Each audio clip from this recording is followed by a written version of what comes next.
तो ये समरूप कहलाएगा। अब त्रिभुज की बात कर रहे हैं तो त्रिभुज में समझेंगे, है ना। समरूप तो कई सारी चीज़ें हो सकते हैं ना। तो बात कर लेते हैं समरूप त्रिभुज या समरूप आकृति का। तो जितने भी समान रूप वाला होगा वो सब क्या होगा, समरूप कहलाएगा। चाहे वृत्त हो, त्रिभुज हो, आयत हो, वर्ग हो, है ना, कोई भी क्यों न हो। तो जैसे वर्ग है तो छोटा भी वर्ग हो सकता है, तो ये दोनों आकृति क्या कहलाएगा, समरूप कहलाएगा। तो समरूप को समझने में कोई ज़्यादा परेशानी नहीं है। जिस दो आकृति का रूप क्या हो, रूप समान हो तो क्या कहलाएगा, समरूप कहलाएगा। तो उसमें जो है कोई भुजा या कोण या आधार के आधार पर उसको हम नहीं बांटते हैं, सीधा उसका देखते हैं रूप समान है तो क्या है, समरूप है। बात करेंगे हम सर्वांगसम त्रिभुज के बारे में। तो सर्वांगसम त्रिभुज के लिए जो है क्या क्या कंडीशन है। कोई भी दो त्रिभुज सर्वांगसम तभी हो सकते हैं यदि उसका तीनों कोण क्या हो, बराबर, है ना। तो इसको हम क्या लिखते हैं, कोण कोण कोण, है ना। तो इसको हम एंगल भी कहेंगे। यदि तीनों कोण क्या हो जाए, बराबर हो जाए, तीनों कोण क्या हो जाए, बराबर हो जाए, तो उस कंडीशन में क्या होगा, त्रिभुज सर्वांगसम होगा।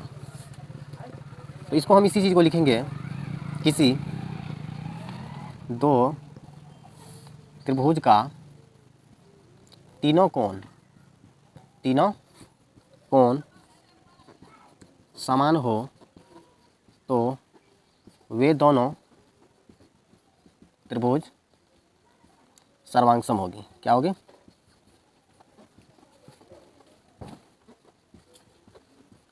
जैसे कोण के आधार पर अगर बांट रहे हैं तो ये 60 डिग्री, ये 60 डिग्री, ये 60 डिग्री, इसका भी ये 60 डिग्री, ये 60 डिग्री और ये 60 डिग्री, 60 डिग्री का है। तो इस कंडीशन में क्या होगा, इस कंडीशन में ये दोनों त्रिभुज क्या कहलाएगा, सर्वांगसम कहलाएगा, है ना। जैसे A B C D E F, है ना, ये दो त्रिभुज जो है क्या कहलाएगा, सर्वांगसम कहलाएगा। ठीक है। तो पहला कंडीशन ये है कि तीनों कोण बराबर हो जाए, फिर भी ये सर्वांगसम होगा। दूसरा है यदि तीनों भुजा बराबर हो जाए, क्या हो जाए, तीनों भुजा बराबर हो जाए, तो उसको हम क्या लिखते हैं, साइड साइड साइड, है ना। तो इसको हम एस के रूप में लिखते हैं। दूसरा कंडीशन क्या है, एस एस एस, यानी भुजा भुजा भुजा से।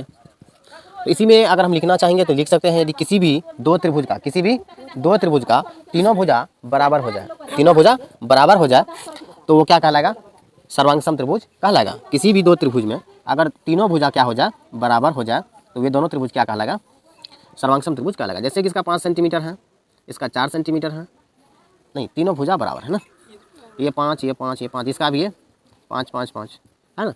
तो ये भुजा भुजा भुजा भुजा सी, ये दोनों त्रिभुज क्या कहलाएगा, सर्वांगसम कहलाएगा। यदि किसी भी दो त्रिभुज का अगर तीनों भुजा आपस में क्या हो, बराबर हो, तो वे दोनों त्रिभुज जो है सर्वांगसम त्रिभुज कहलाएंगे। तो ये किस आधार पर होगा, सर्वांगसम के आधार पर। सर्वांगसम का अर्थ होता है कि एक आकृति दूसरी आकृति को पूरी तरह से ढक ले, है ना। दूसरा कंडीशन क्या है, तीसरा कंडीशन क्या है कि किसी भी दो त्रिभुज का अगर दो कोण बराबर हो जाए या फिर दो भुजा बराबर हो जाए। ठीक है। तो इसी को हम क्या लिखते हैं, एस ए एस सर्वांगसमता इसको भी बोलते हैं। तो इस कंडीशन से क्या होता है, किसी भी दो त्रिभुज का किसी भी दो त्रिभुज का अगर दो भुजा और एक कोण बराबर हो जाए, दो भुजा और एक कोण बराबर हो जाए, तो उस कंडीशन में क्या होगा, वो दोनों त्रिभुज सर्वांगसम होगा। जैसे कि ये दो भुजा बराबर है, इसका भी ये दोनों भुजा क्या है, बराबर है, तो इसका एक कोण भी क्या होना चाहिए, बराबर होना चाहिए। और कोण बराबर होना चाहिए, इस बात का भी ध्यान रखना चाहिए। अब देखो ध्यान से, ये कोण है, ये भुजा है, अब भुजा के सामने के इसका ये कोण हो गया, है ना, इस भुजा के सामने का इसका ये कोण हो गया। जिसका भुजा उसका कोण होता है, तो ये दोनों भुजा जो है, इस भुजा का ये कोण हो गया और इस भुजा का ये कोण हो गया, तो भुजा बराबर कोण, है ना। तो ये दोनों तो आपस में बराबर है ही, ये दोनों तो आपस में बराबर है ही, ये दोनों तो आपस में बराबर क्या है ही, क्योंकि दोनों का भुजा बराबर है तो दोनों का कोण भी आपस में क्या होगा, बराबर होगा। तो उसका ये कोण क्या होना चाहिए, बराबर होना चाहिए। इस बात को सदैव याद रखना है। जैसे A B C D E F, है ना।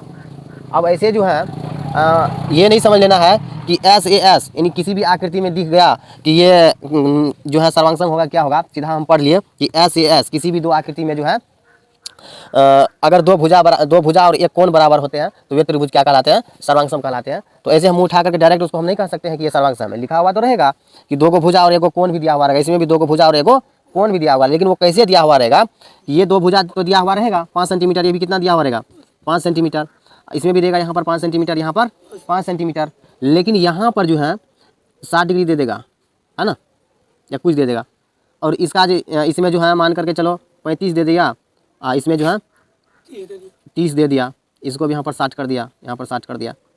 तो इस कंडीशन में एक चीज़ ध्यान रखना है, कौन एक ही जगह दर्शाएगा, कौन दो जगह दर्शाएगा तो गड़बड़ हो जाएगा। जैसे कि यहाँ पर 60 दे दिया, ठीक है, यहाँ पर भी क्या क्या 60 दे दिया। इस कोण के बारे में होना चाहिए, दो भुजा तो बराबर है ही, जिसका जो दो भुजा है उसका दो कोण है, जो कोण रह गया है, जो कोण रह गया है हमें उस कोण को देखना है कि वो कोण उसका बराबर है कि नहीं। यहाँ पर दो भुजा को लिया है तो इसका इस भुजा का ये कोण और इस भुजा का ये कोण, दोनों कोण आपस में क्या है, बराबर है। ये कोण देखना पड़ेगा, ऊपर वाला कोण, ये दोनों कोण बराबर है कि नहीं, हमें इस बात पर ध्यान देना चाहिए। इस हिसाब से लिए हुए तो ऐसे भी बराबर तो हो सकता है ना, ऐसे भी तो हो सकता है, आकृति दिया हुआ। तो हमें इस बात को देखना है कि किसका कोण किसका भुजा और कौन नहीं है, ठीक है, इस बात को ध्यान देना है। ये बात समझ में आया कि नहीं, आगे बात समझ में कि इसमें से देखते ही यह नहीं कह सकते हैं कि एस ए क्या है, सर्वांग है। हमें इस बात का भी ध्यान देना चाहिए कि इसका कौन बराबर है। तो जिसका भुजा उसका कोण, वो दोनों तो आपस में क्या होगा, बराबर होगा ही। जो बचा हुआ है वो उसका बराबर होना चाहिए, इस बात को ध्यान रखना है, ठीक है। तो उस कंडीशन में होगा एस, तो इसको क्या बोलते हैं, भुजा कोण भुजा, है ना, भुजा कोण भुजा, यानी एस सर्वांग समता से। ये बात समझ में आया। चौथा कंडीशन हम क्या लिख सकते हैं, एस सर्वांग समता, है ना। तो इसको बोलते हैं कोण भुजा एंगल यानी कोण, ठीक है। तो इसको बोलते हैं कोण भुजा कोण यानी एस है ना। तो इस कंडीशन में क्या होगा कि दो कोण क्या होना चाहिए, बराबर होना चाहिए, और उसका एक भुजा क्या होना चाहिए, बराबर होना चाहिए, ठीक है, बराबर होना चाहिए। दो कोण बराबर होना चाहिए और एक भुजा क्या होना चाहिए, बराबर होना चाहिए। देखो ध्यान से, अगर ये कोण 60 डिग्री का है, ये भी कितना का है, 60 डिग्री का, ये भी 60 डिग्री का, ये भी कितना का है, 60 डिग्री का है कि नहीं। तो ये दो 60 है, तो इस सामने का भुजा ये हो गया, जिसका कोण उसका भुजा, और इस कोण का जो है, इस कोण का भुजा ये हो गया, होगा कि नहीं, इस कोण का भुजा ये हो गया, ठीक है। तो ये दो भुजा तो आपस में क्या है, बराबर है ही, जिसका कोण उसका भुजा तो है ही। तो हमें ध्यान देना है कि ये भुजा बराबर इन दोनों का है कि नहीं, तब जा करके ये दोनों त्रिभुज क्या होगा, सर्वांग होगा, ठीक है। तो इसको बोलते हैं एस इसको क्या बोलते हैं, एस है ना।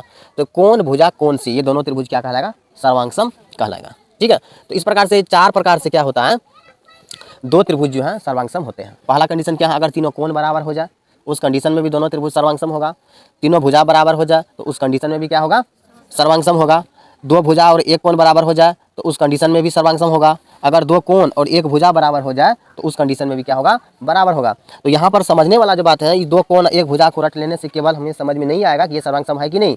हमें क्या देखना चाहिए कि दो कोण जो दिया हुआ उसका दोनों के सामने का भुजा तो बराबर है ही, कौन भुजा बराबर होना चाहिए, इस बात को ध्यान देना है। जैसे कि ये 60 डिग्री यहाँ का है, ये 60 डिग्री यहाँ पर है, तो जिसका कोण उसके सामने का उसका क्या होता है, भुजा होता है। तो जैसे कि ये कोण 60 डिग्री का है तो इसका ये भुजा हो गया, ये कोण 60 डिग्री का है तो इसका ये भुजा हो गया। तो कौन भुजा बराबर होना चाहिए, नीचे वाला, और कौन बच गया, नीचे वाला। तो ये भुजा और ये भुजा आपस में क्या होना चाहिए, बराबर होना चाहिए, तभी जाकर के जो है ये दोनों त्रिभुज क्या कहलाएगा, सर्वांग कहलाएगा, ठीक है।